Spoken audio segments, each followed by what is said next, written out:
صوفی میرفت در بغداد زود، در میان راه آواز شنود.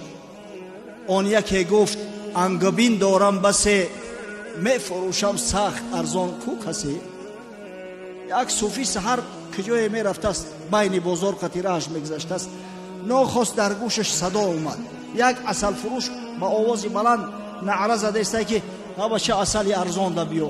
عسل ارزان کردم خاک خنک. شیخ صوفی گفت ای مرد صبور، میدهی چیزی به هیجه؟ ای بیچاره صوفی گشنه بوده است. وقتی که نام عسل شنید دهنش آب شد، پیشش اومد گفت میدهی چیزی به هیجه؟ گفت دور، تو مگر دیوانه ای بوالهوس؟ کس به هیجه کی دیه چیزی به کس؟ تو گفت سرت زدگی دیوانه ای چی؟ و من گفتم ارزان میفروشم، نگفتم بی پلو هم تا مفت میتم. حاطفه گفتش که صوفی درای، یک دکان زین سوکی هستی برترای، تا به هیچ ما همه چیزت دیه. همه وقت یک صدای غیبی در گوشش اومد که یک خدا جانی تو صوفی را مست کنه. آخی تو نخوان نعمت از یک بازاری یک عسل فروش طلب کنی. ببرو از بازار داخلی مسجد شو، از من که خالقی تو و خالقی همه عسل فروش هستم، رازقی تو و رازقی عسل فروش هستم، از من طلب کن تا به هیچ ما همه چیزت دهیم، وردگر خواهی بس نیزت دهیم. من ای تو چیزی طلب نمیکنم، تو دعا که صدقاً دعا کن، رساندن از من هست. دریاهای فضلش بیدریغ، در بری آن جرمها چون اشک میخ. رحمت او بین که با پیغمبر، در عتاب آمد برای کافره. حق تعالی گفت قارون زار زار خواند ای موسی تو را 70 بار، تو ندادی هیچ بار او را جواب.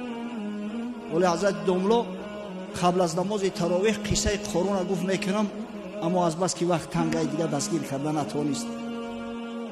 قارون وقتی که خیانت کرد، وقتی که به حضرت موسی تهمت زد و حضرت موسی پیش خدا شکایت کرد، حضرت خداوندی گفت یا موسی این زمین در اختیار دادم، هر فرمانی دادی اجرا میکنم. موسی از فرط خشم و غضب گفت ای زمین با تمام مال ثروتش بکشش. زمین کشیده است قارون و قارون گردنکش کج یا موسی یا موسی، تا زمانی که زیر خاک شد دهنش محکم شد 70 مرتبه یا موسی یا موسی گفته است. اگه خدای بزرگ ببینه به حضرت موسی چی میگه؟ حق تعالی گفت قارون زار زار خواند ای موسی تو را 70 بار، تو ندادی هیچ بار او را جواب. گر بزاری یک رحم کردی خطاب، شاخ شرک از جان او برکندمی، خلعتی دین بر سرش افکندمی. اگر گفت این بدبخت جای ما 70 بار موسی گفتن، اقلا یک بار یا الله میگفت، من همین را هدایت میکردم، از شرک خلاصش میکردم. استغاث بک عبادی فلم ترحمهم.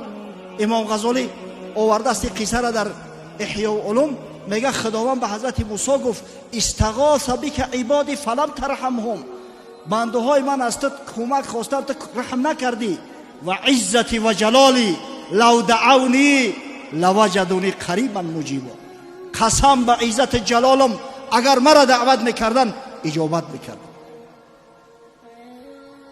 تو ندادی هیچ بار او را جواب.